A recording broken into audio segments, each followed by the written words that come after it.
Freedom stars, how checks and balances and rule of law build great cultures and wealth. Imagine for a moment a world of silence. Imagine a history where the greatest minds of a generation are directed not by their own curiosity, but by the shadow of a single throne.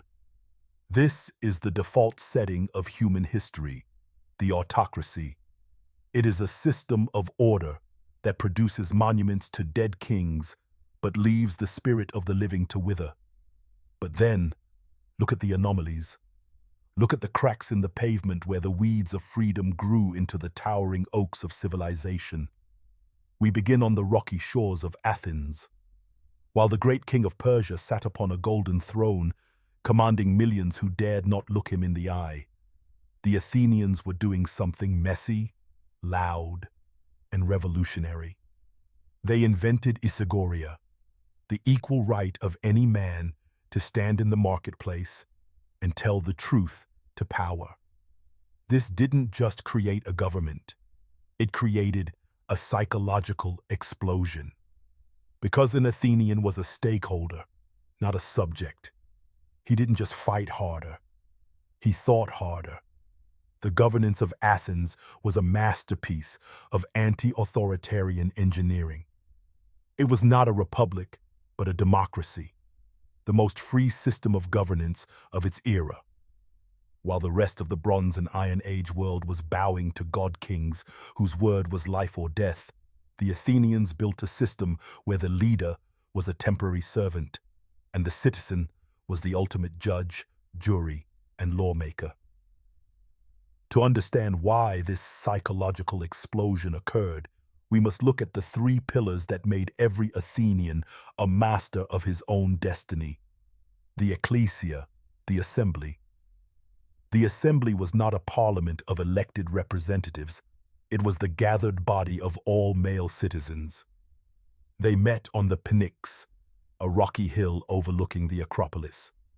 This is where Isagoria lived. Any citizen, whether a wealthy landowner or a penniless sailor, could walk to the bema, the speaker's stone, and address the thousands gathered.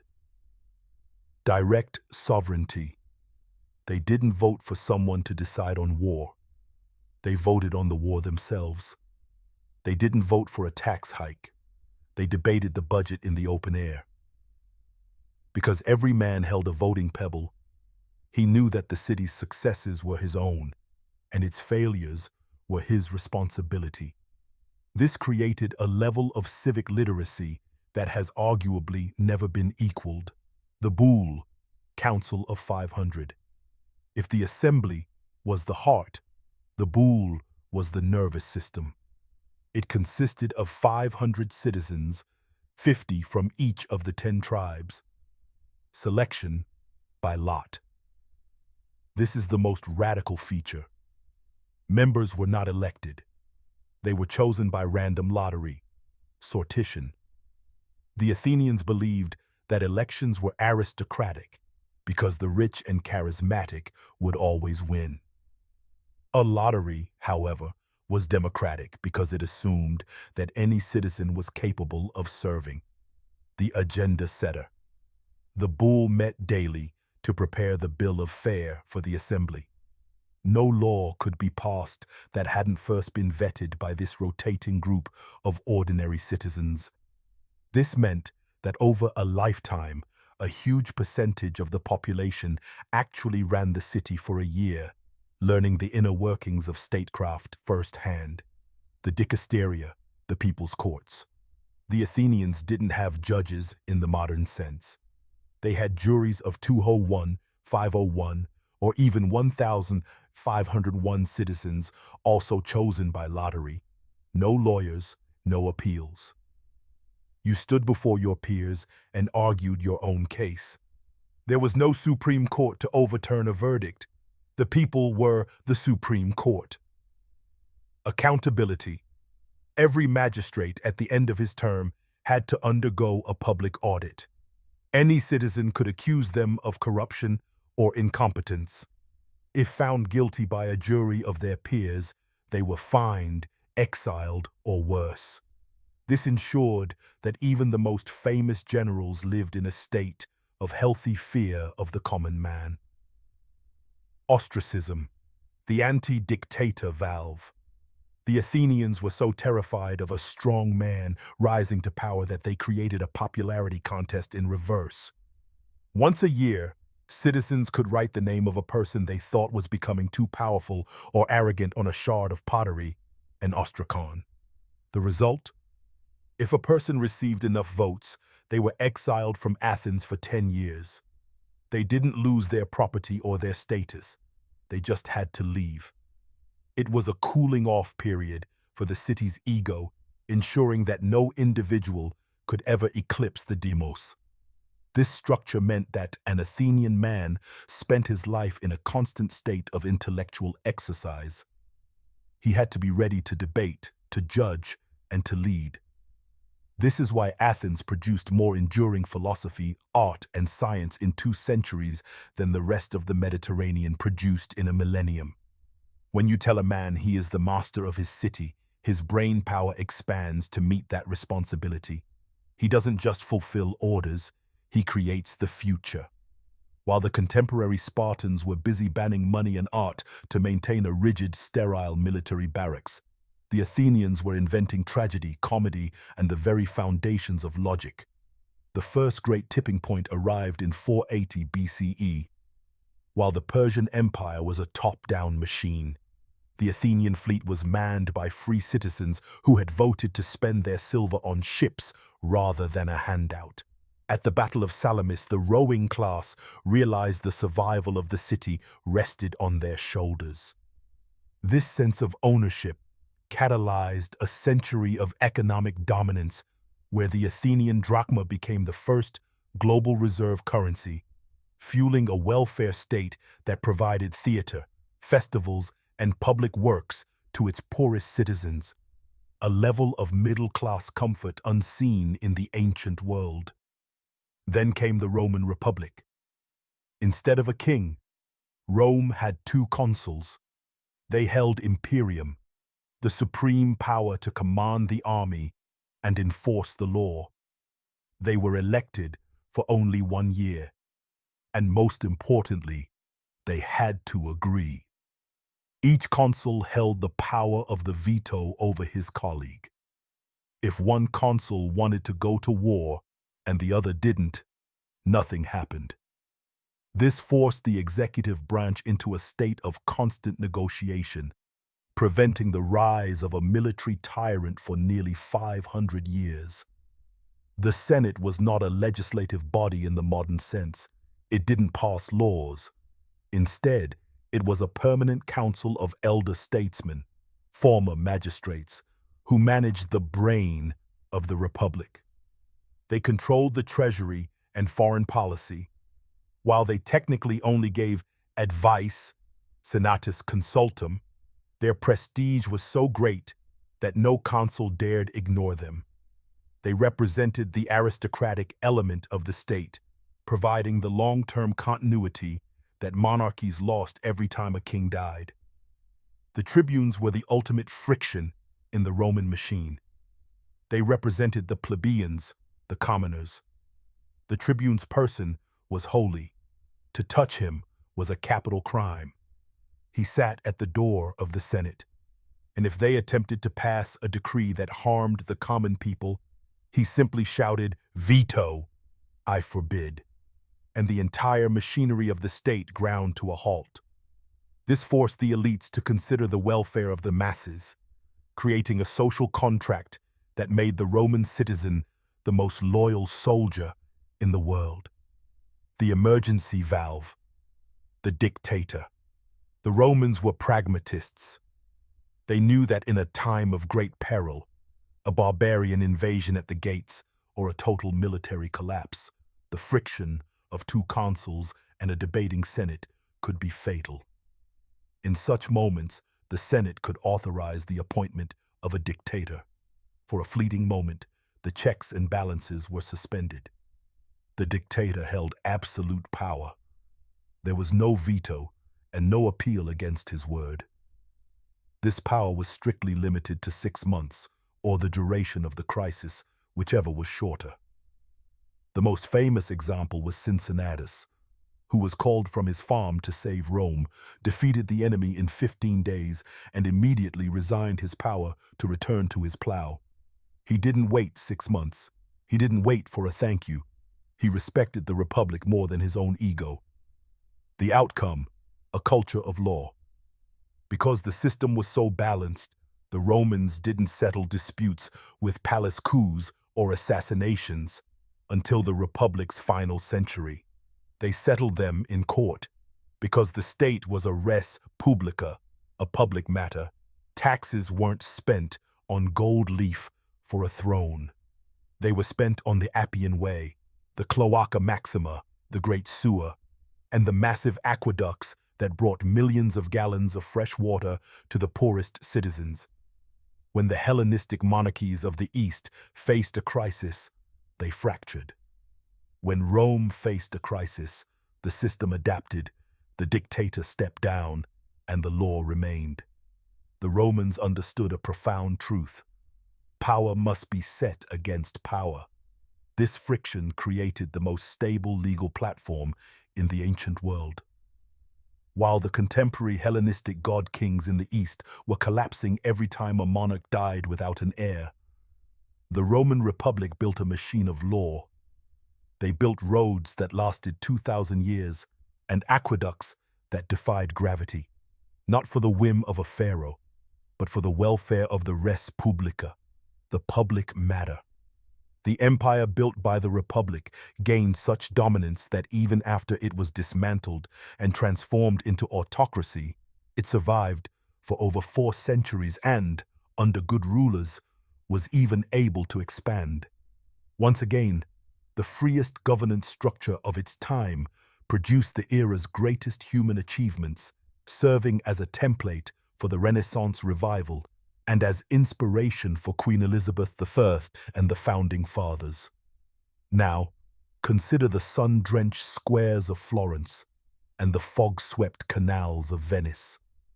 In the 1400s, while much of Europe remained under a feudal system where wealth was inherited rather than created, a different reality was emerging in these Italian republics. Here, the works of Cicero, particularly those concerning the Republic, were rediscovered and highly valued by influential thinkers. The Italian Renaissance was not merely a rebirth of art, it was a political resurrection. As scholars like Petrarch and Coluccio Salutati scoured monastic libraries, they didn't find just poetry. They found Cicero's letters and his seminal work, De Re Publica. They realized that the Dark Ages were defined by the loss of the citizen. Inspired by Cicero's ideal of concordia, harmony through balanced power, the thinkers of Florence and Venice sought to build a new Rome on the foundations of commerce and law. In Florence, the rediscovery of Roman civic virtue led to a system designed to prevent any lord from rising.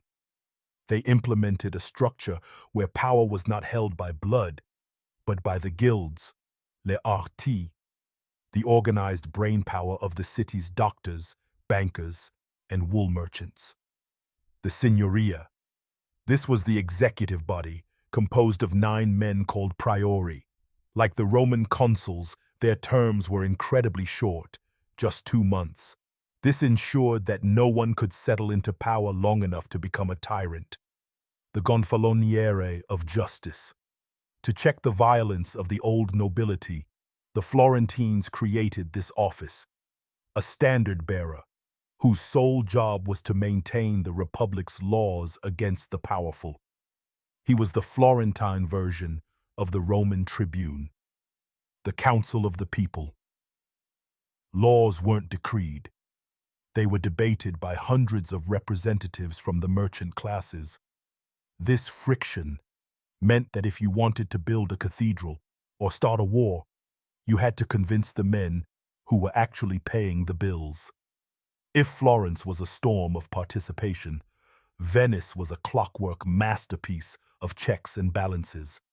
Known as La Serenissima, the most serene, It lasted over 1,000 years because it perfected the mixed constitution Cicero had dreamed of. The Great Council, Maggior Consiglio. This was the legislative base, consisting of the city's noble merchant families. It was too large to rule, but too powerful to ignore. The Doge, the shackled duke. The Doge was the head of state, but he was a king in robes, a prisoner in reality. Upon his election, he had to swear a promissione, a contract that stripped him of almost all independent power. He couldn't open his own mail, he couldn't meet foreign leaders alone, and he couldn't leave the city without a committee's approval. The Council of Ten, this was the emergency valve, similar to the Roman dictator, but with a twist. It was a secret committee designed to sniff out conspiracy and treason. They were the ultimate check on the Doge, ensuring that the public matter, res publica, was never sacrificed to an individual's ego. The implementation of these Roman-inspired checks created a unique environment: legal trust. Because a merchant knew the Doge couldn't arbitrarily seize his gold, he was willing to innovate. This led to the Commenda, the 15th century version of a Silicon Valley startup. How it worked: an investor, the Stans, provided the capital, while a young, ambitious traveler, the Tractator, provided the labor and the risk. They shared the profits. It is widely recognized by economic historians as a direct, essential precursor to the modern joint stock company. This legal innovation allowed for the pooling of capital to finance risky, long-distance maritime trade, facilitating the shift from personal partnership to impersonal equity investment. The tipping point. For the first time in human history, brains were worth as much as land. A poor man with a great idea could become a millionaire.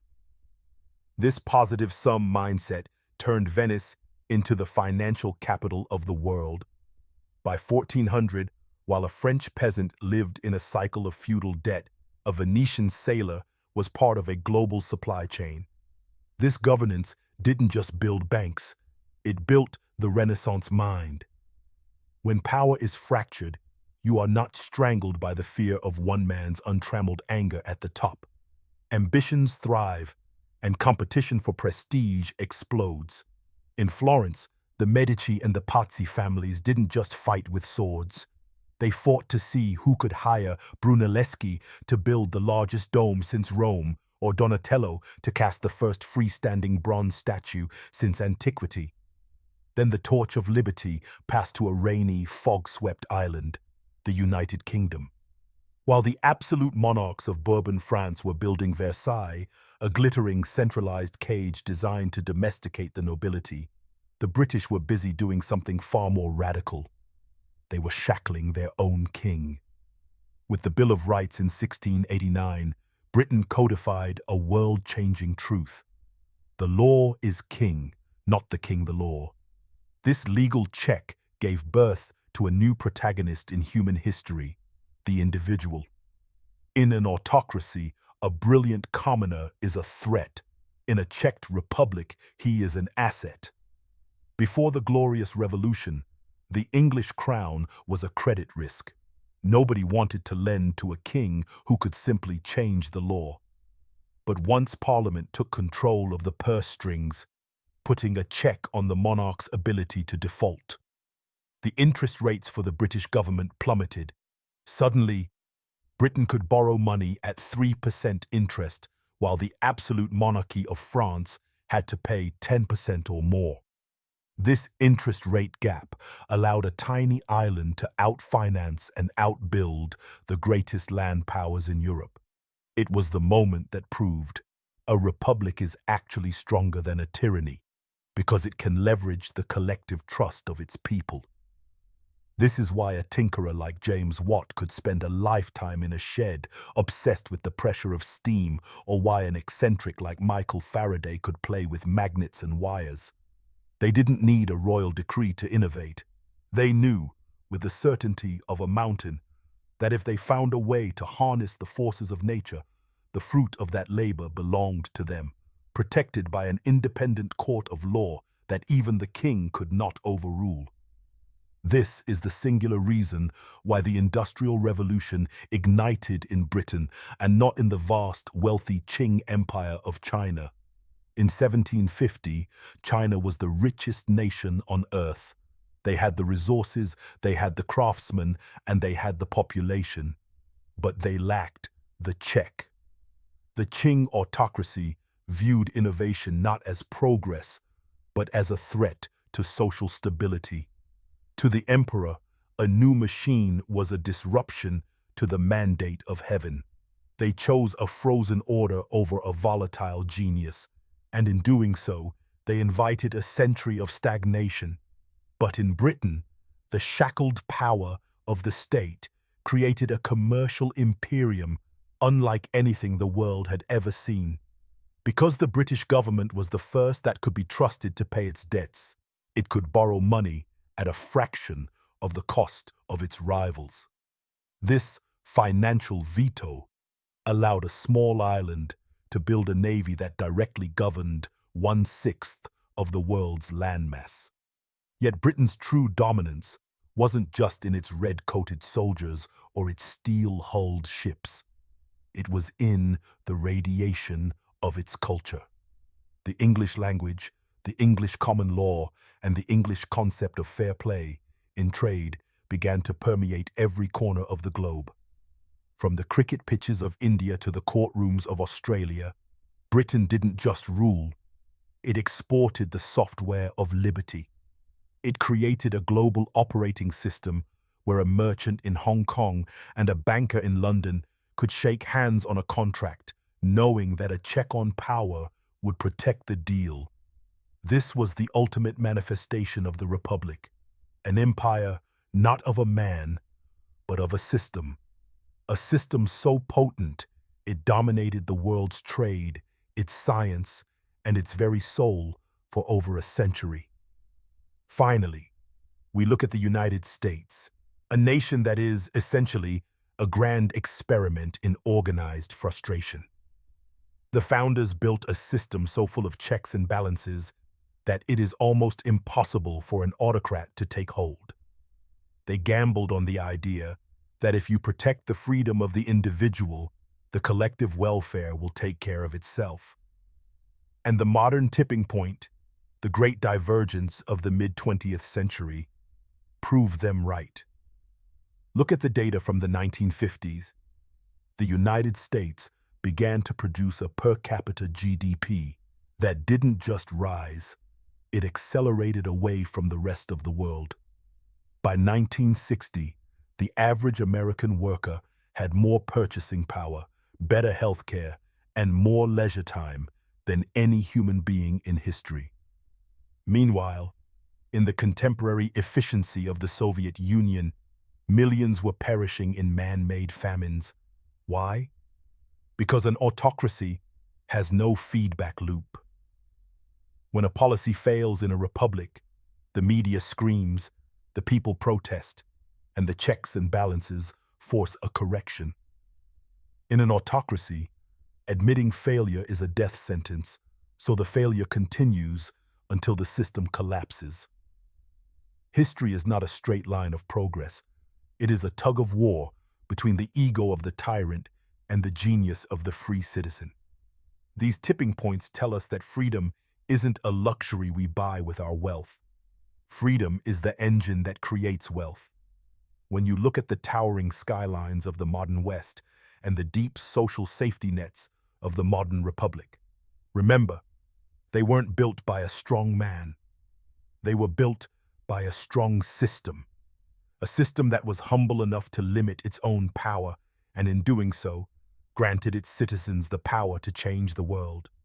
History is loud, history is messy, but the data is silent and certain. The check on power is the catalyst for the progress of man.